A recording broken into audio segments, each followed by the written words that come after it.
Hello and welcome all.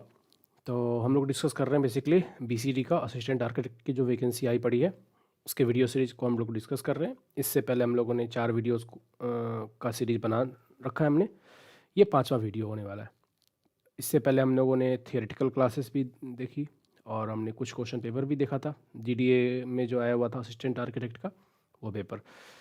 तो आज के इस वीडियो में हम लोग थियोरी को आगे बढ़ाएंगे और कुछ इंपॉर्टेंट टॉपिक है आज डिस्कस करने को, उसको डिस्कस करेंगे। तो चलिए वीडियो को स्टार्ट करते हैं और एक एक टॉपिक को देखते हैं। बट बिफोर मूविंग अहेड मैं बताना चाहूँगा कि हमारे पास आपके लिए पूरी की पूरी कंप्लीट सीरीज़ है, कंप्लीट कोर्स है जो कि आप ज्वाइन कर सकते हैं इंटरेस्टेड जो भी हैं। तो नीचे यहाँ पे जो नंबर दिया गया है इस पर आप कांटेक्ट कर सकते हैं और कोर्स कैसे लेना है, कैसे अवेल करना है, क्या प्राइस है, एक्सेट्रा आप इस पर बात करके पूछ सकते हैं। और बाकी इसमें आपको कंप्लीट वीडियो लेक्चर मिलेगा डेली बेसिस पे। क्वेश्चन की प्रैक्टिस करवाई जाएगी वन एंड वन। सारे जितने भी पेपर्स ऑलमोस्ट हुए हैं असिस्टेंट आर्किटेक्ट के सारे क्वेश्चन पेपर की प्रैक्टिस करवाई जाएगी। पीडीएफ नोट्स मिलेंगे आपको और at the last test series में आपको परफेक्ट बनाया जाएगा कि टेस्ट सीरीज जितना ज़्यादा हो सके आपसे सॉल्व करवाया जाएगा ताकि आप प्रैक्टिस कर पाएँ। तो चलिए आगे बढ़ते हैं, वीडियो को स्टार्ट करते हैं। नेक्स्ट टॉपिक है barrier free design. Again very very important topic. Barrier free design का मतलब होता है कि कम से कम ऑब्स्ट्रक्शन बिल्डिंग में हो बेसिकली, ताकि एक्सेसिबिलिटी ज़्यादा से ज़्यादा हो सके। इसको बोलते हैं barrier free design. Barrier free design जितना स्पेशली इसकी ज़रूरत कहाँ पड़ती है, पहला तो कॉमर्शियल बिल्डिंग में, जो कॉमर्शियल बिल्डिंग से तो है वहाँ पे ज़रूरत पड़ती है बैरियर फ्री डिज़ाइन की। दूसरा कि ऐसे लोग जो डिसेबल हैं उनके लिए बैरियर फ्री डिज़ाइन की ज़रूरत होती है। तो specially in commercial places barrier free design is the prime factor. तो आगे बढ़ते देखते क्या इसमें है कि approach that ensures building and environments are accessible to all people including those with disabilities, जिनके ना कि सिर्फ हैंड की या फिट की डिजेबल है बल्कि सभी टाइप के डिजेबल लोगों के लिए भी हम एक्सेसिबल बना रहे हैं अगर स्ट्रक्चर को, तो वह कहलाता है बैरियर फ्री डिज़ाइन। अब इसमें इसकी डिज़ाइन फिलॉसफी बेसिकली क्या है? The creation of space that allows for independent and equal use. सबके लिए हो, इंडिपेंडेंट हो और इक्वल यूज़ हो regardless of physical ability, age और मोबिलिटी। कि फिजिकल एबिलिटी कितनी है, कोई ऐसा ना हो कि कोई स्ट्रॉन्ग बंदा ही बिल्डिंग को यूज़ कर पाए एफिशिएंटली, कोई कमज़ोर है तो या फिर बीमार है तो वो चढ़ ही ना पाए, एक्सेस ही ना कर पाए, ऐसा नहीं होना चाहिए। सिमिलरली एज के रिस्पेक्टिव होना चाहिए, बच्चा से बच्चा और बूढ़े से बूढ़े सबके लिए एप्लीकेबल हो, किसी भी एज ग्रुप के जो यूज़र हैं वो एक्सेस कर पाएँ स्ट्रक्चर को। Similarly mobility.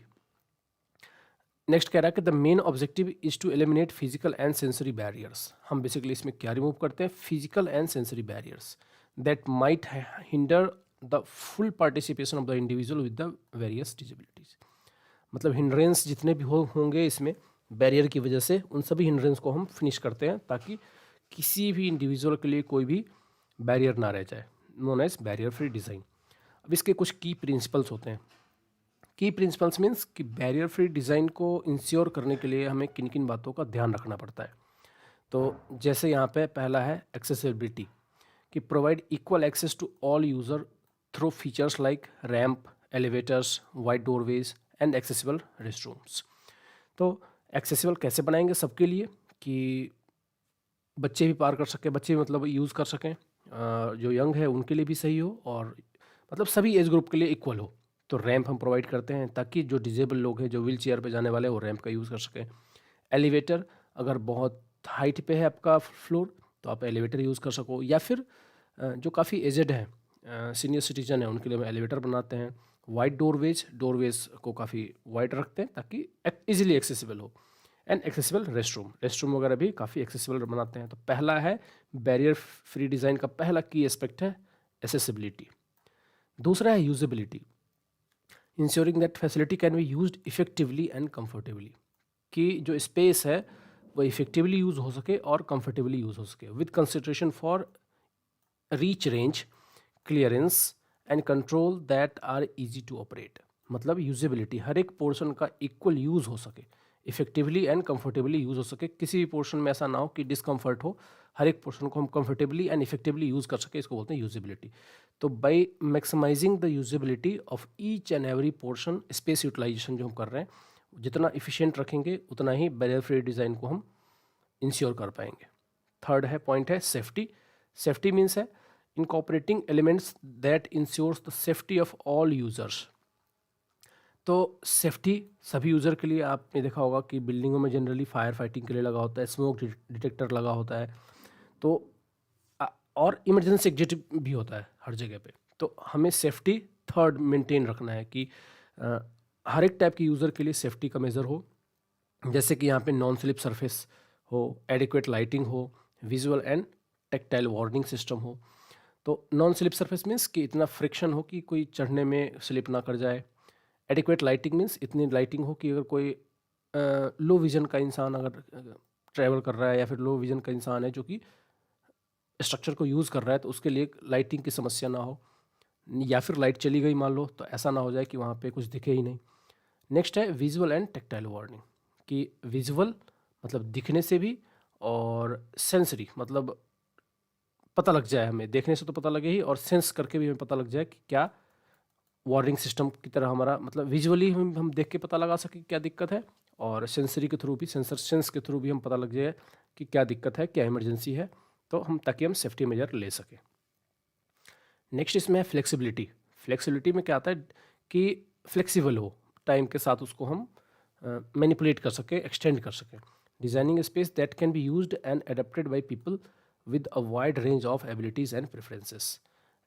मतलब जो एबिलिटी और प्रेफरेंस इसका मेन पॉइंट बना, कि एबिलिटी और प्रेफरेंस को हम इस तरह से रखेंगे कि जो फ्लेक्सिबल हो, टाइम के साथ अडेप्ट कर सके, इंक्रीमेंट के साथ अडेप्ट कर सके, चेंज कर सके अपने आप को। Last one is simplicity, creating environments that are easy to navigate. Simplicity means आसान से आसान, कॉम्प्लेक्स प्लान नहीं रखना है कि इंसान को पता ही ना चले कि कहाँ पे क्या है, कॉम्प्लेक्स से बहुत दूर जाना है, सिंपल रखना है, इजी टू नेविगेट हो, reducing complexity and confusion for all users, कि पता रहे सबको कि हाँ यहाँ पे डाइनिंग हॉल है, यहाँ पे रूम है। Specially those with cognitive disability, जिनके पास कॉग्निटिव की प्रॉब्लम है, उनके लिए स्पेशली इस बात का खास ध्यान रखा जाता है कि स्ट्रक्चर का प्लान जो है वो बहुत ही सिंपल बनाया जाए। जैसे आप देख सकते हो एक्सेसिबिलिटी की ये फीचर्स हैं बेसिकली, कि हर जगह से एक्सेसिबल है, यहाँ से भी एक्सेसिबल है, यहाँ से भी एक्सेसिबल है, व्हील चेयर के लिए यहाँ से प्रोविज़न दिया गया है ताकि वो यहाँ से सीधा लिफ्ट यूज़ करके आगे जा सकें। यह है यूजेबिलिटी। यूजेबिलिटी में हमने क्या देखा कि हर एक पोर्शन का एफिशिएंटली यूटिलाइजेशन कर सकते हैं, हर एक पोर्शन का, ताकि बैरियर फ्री डिज़ाइन हम इंश्योर कर सकें। यह सेफ्टी मेजर के लिए हमने बताई दी आपको, अगर लिफ्ट लगा रहे हैं, एलिवेटर लगा रहे हैं, तो हर जगह पे आपको सेफ्टी मेजर रखना है, नॉन स्लिप फ्लोर रखना है, इमरजेंसी कॉल बैक्स रखना है, जो सेफ्टी मेजर्स होते हैं फायर फाइटिंग के लिए रखना है। फ्लेक्सिबिलिटी मतलब कि हम एक्सपांड कर सकें हर एक कंडीशन के लिए। और ये सिंप्लिसिटी, कि इतना साधारण स्ट्रक्चर हो कि स्पेशली जो चैलेंज पीपल है उनके लिए, कि उनके लिए आसान हो, कि स्ट्रक्चर को समझना बहुत आसान हो कि कहाँ पे क्या है, कहाँ पे क्या है, कहाँ पे रिसेप्शन है, कहाँ पे डाइनिंग टेबल है, कहाँ पे बैठना है, कहाँ पे बेसिन लगा हुआ है, कहाँ से एग्जिट है, कहाँ से इन है, कॉम्प्लेक्स ना हो। अब आते हैं सबसे इम्पोर्टेंट पॉइंट पे, डिज़ाइन कोड्स। यहाँ से क्वेश्चंस ज़रूर आते हैं एग्जाम में, हम क्वेश्चंस देखेंगे कि यहाँ से क्वेश्चंस भी पूछे जाते हैं। डिज़ाइन कोड्स क्या करता है? डिज़ाइन कोड्स हमें स्पेसिफाई करता है कि किस चीज़ को कैसा बनाना चाहिए। तो इसके लिए कौन सा कोड है हमारे पास, कौन बनाता है? नेशनल बिल्डिंग कोड, NBC, ये काम करता है हमारे लिए। Serves as a comprehensive regulatory framework, या रेगुलेटरी बॉडी बोल सकते हैं इसको, guiding the design, construction and regulation of building within a specific country. हर एक कंट्री का अपना अपना होता है, बट हमारे पास इंडिया का है तो नेशनल बिल्डिंग कोड है, जो कि ये स्पेसिफाई करता है कि बिल्डिंग को कैसा होना चाहिए। मैं आपको अभी दिखाऊंगा कोड कैसा है, और उसमें सब स्पेसिफिकेशंस लिखे हुए हैं। While the specific content and stipulations of the national building code can vary from country to country. हर एक कंट्री का जैसे IS कोड है अलग अलग होता है, वैसे ही नेशनल बिल्डिंग कोड भी हर कंट्री का अलग अलग हो सकता है। Its primary purpose remain consistent. इसका जो मेन पर्पस होता है कंसिस्टेंट होता है। क्या होता है purpose? To ensure that buildings are safe. Prime and first target is कि बिल्डिंग्स कैसा होना चाहिए? सेफ होना चाहिए। दूसरा है हेल्दी होना चाहिए। तीसरा है sustainable environment for occupants. Environment कैसा हो? सस्टेनेबल हो, ऐसा ना हो कि नॉन रिन्यूएबल सोर्स जो है उसका कंजम्पशन हो रहा हो, मतलब रिन्यूएबल सोर्स का ज़्यादा से ज़्यादा यूज़ हो रहा हो। The following details encapsulate the typical aspect covered by the national building code through it's important to refer the specific code. हम अभी देखेंगे क्या क्या इसमें नेशनल बिल्डिंग कोड में मेन पर्पस क्या क्या है, पर्पस एंड स्कोप क्या है इसका। सबसे पहला पर्पस हमने अभी देखा सेफ्टी है, दूसरा है हेल्थ, तीसरा है accessibility and last one is sustainability. तो सेफ्टी में आपको पता ही है कि life, health, property and public welfare, इनकी सेफ्टी सबसे पहले रखी जाती है बाय रेगुलेटिंग द बॉडी। अब ये कैसे इंश्योर किया जाता है कि सेफ़ है, तो बिल्डिंग डिज़ाइन इंश्योर करने से कि बिल्डिंग का जो डिज़ाइन है वो प्रॉपरली जो रूल कहता है, जो आईएस कोड कहता है उसके आधार पे डिज़ाइन किया गया है। सिमिलरली वैसे उसकी एग्जीक्यूशन हुई है, कंस्ट्रक्शन वैसी हुई है, और ऑक्यूपेंसी भी जितना होना चाहिए वैसे ही है कि ब्रिज की कैपेसिटी अगर 50 लोगों की तो 50 लोग ही पार कर रहे हैं, ऐसा ना हो कि 100 लोग उस पर क्रॉस कर रहे हैं तो टूट जाना ही है। नेक्स्ट है health. Regulations ensure that the building provide a healthy environment incorporating the adequate ventilation, lighting and sanitation. तो हेल्दी इन्वायरमेंट के लिए 3 चीज़ इंपॉर्टेंट है। कैसे बनाते हैं हम किसी स्ट्रक्चर को हेल्दी? प्रॉपर वेंटिलेशन से, कि वेंटिलेशन मीन्स कि एयर का सर्कुलेशन एडिक्वेट हो वहाँ पे। जैसे आपने देखा होगा बेसमेंट में क्या होता है, अगर एयर सर्कुलेशन प्रॉपर नहीं है तो वहाँ पे टीबी की बीमारी, मलेरिया की बीमारी या फिर मच्छर ज़्यादा अक्यूमुलेट होने लगते हैं। तो प्रॉपर वेंटिलेशन से ये होता है। दूसरा कि adequate lighting. Adequate lighting means कि इतना लाइटिंग हो कि कम से कम यूज़ हो आर्टिफिशियल इलेक्ट्रिसिटी का, आर्टिफिशियल लाइटिंग का। और सैनिटेशन, कि प्रॉपर सैनिटेशन की व्यवस्था हो, इसको बोलते हैं हेल्दी स्ट्रक्चर या healthy planning. Similarly accessibility, the code includes provision for barrier free access. अब बैरियर फ्री एक्सेस कैसे प्रोवाइड किया जाए, ये अगेन नेशनल बिल्डिंग कोड में भी मेंशन्ड है, और यही कोड का वन ऑफ द मोटिव भी है कि बैरियर फ्री डिज़ाइन बनाया जाए, ensuring buildings are accessible and usable by the people with disabilities. जो डिजेबल लोग हैं, जो चैलेंज लोग हैं, उनके लिए इजीली एक्सेसिबल हो। The last one is sustainability, कि एनर्जी एफिशिएंट बिल्डिंग हो, इन्वायरमेंट फ्रेंडली हो, और इन्वायरमेंट रिस्पॉन्सिबिलिटी पे एम्फेसाइज्ड हो कि promoting the use of sustainable material and practice. Sustainable material का ज़्यादा से ज़्यादा यूज़ हो रहा हो, वेस्ट रिसाइकलिंग को सब ज़्यादा से ज़्यादा प्रमोट कर रहा हो, ऐसा कंस्ट्रक्शन। तो 4 प्राइम मेन थीम है या एम कह लो, जिसके बेस पे नेशनल बिल्डिंग कोड अपना प्लानिंग या स्पेसिफिकेशन या स्टिपुलेट्स पब्लिश करता है। उसमें जो लिखे गए हैं उन 4 बातों को ध्यान में रख के ही लिखे गए हैं। अब इसके की कंपोनेंट्स क्या क्या है, मतलब इस नेशनल बिल्डिंग कोड में हम अभी नेशनल बिल्डिंग कोड को भी देखेंगे क्या क्या है। पहला है स्ट्रक्चरल डिज़ाइन, जिसमें क्या दिया हुआ है, guidelines for structural integrity of buildings ensuring they can withstand loads and forces like wind, earthquake and snow load. तो पहला है कि स्ट्रक्चरल डिज़ाइन के लिए दिया हुआ है स्पेसिफिकेशंस कि स्ट्रक्चर कैसा बनना चाहिए ताकि इन सभी टाइप के लोडों को वो बियर कर सके जब ये फोर्सेस एक्ट करें स्ट्रक्चर पे तब। दूसरा है फायर सेफ्टी के लिए, comprehensive measure including the fire safety, fire resistant material, fire escapes, alarm system and extinguisher, fire extinguisher जो होता है, ताकि जब ज़रूरत पड़े तो हम फायर को निगेट कर सकें।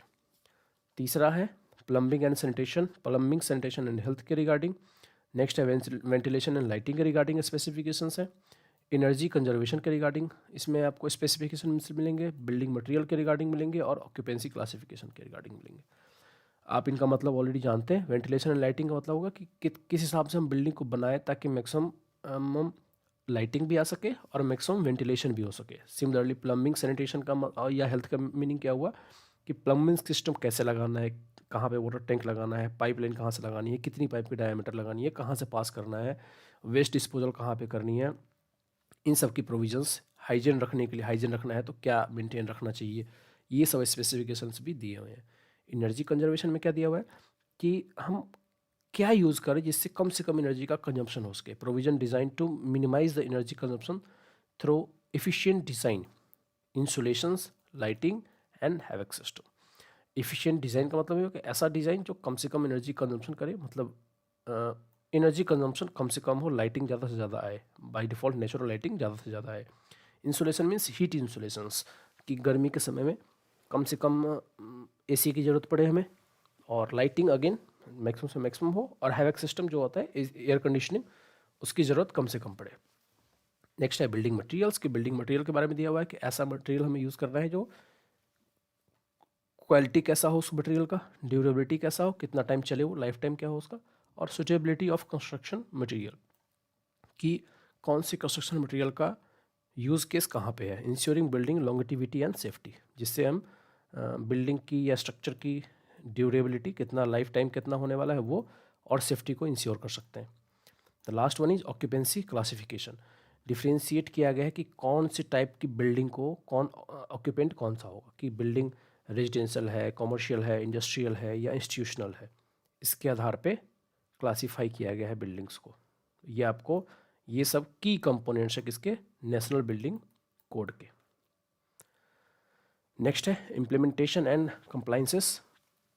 तो इम्प्लीमेंटेशन और कंप्लाइंस कैसे होता है इसका, तो पहला है परमिट एंड अप्रूवल, कि एनबीसी जो आउटलाइन करती है प्रोसेस, मतलब कैसे कैसे एनबीसी का कोड का कैसे यूज़ करते हैं हम प्लान करते वक्त में।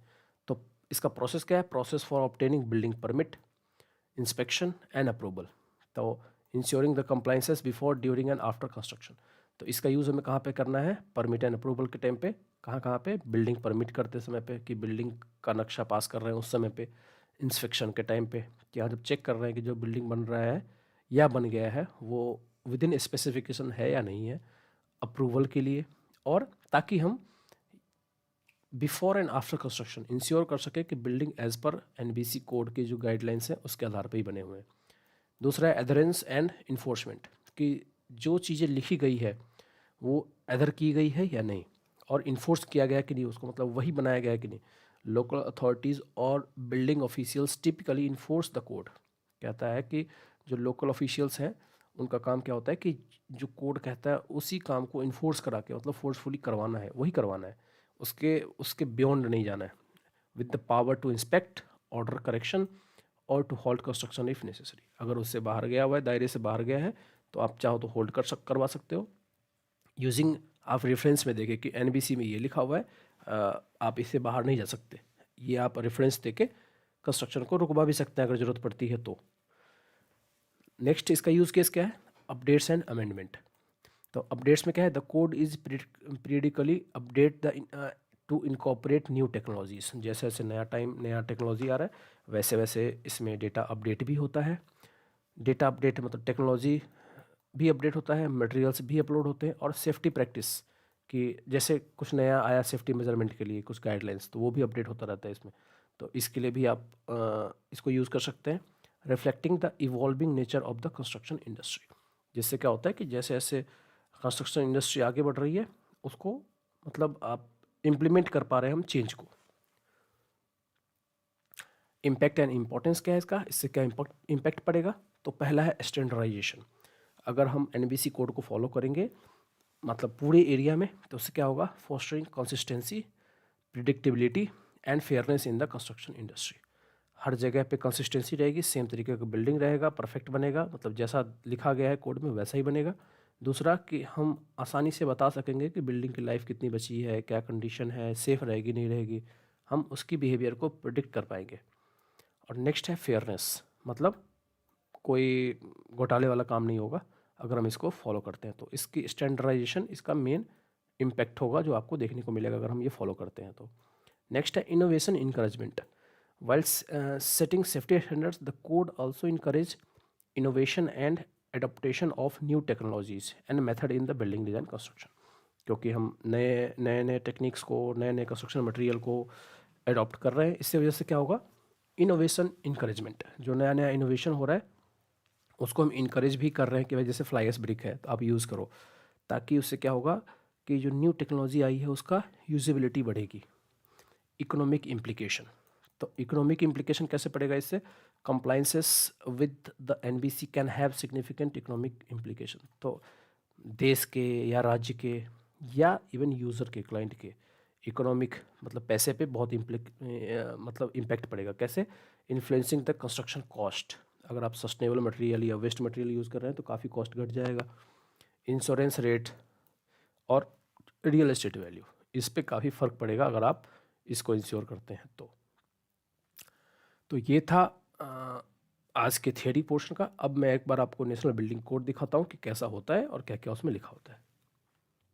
तो जैसा कि आप देख सकते हैं ये है नेशनल बिल्डिंग कोड, भारत की राष्ट्रीय भवन निर्माण संहिता 2016।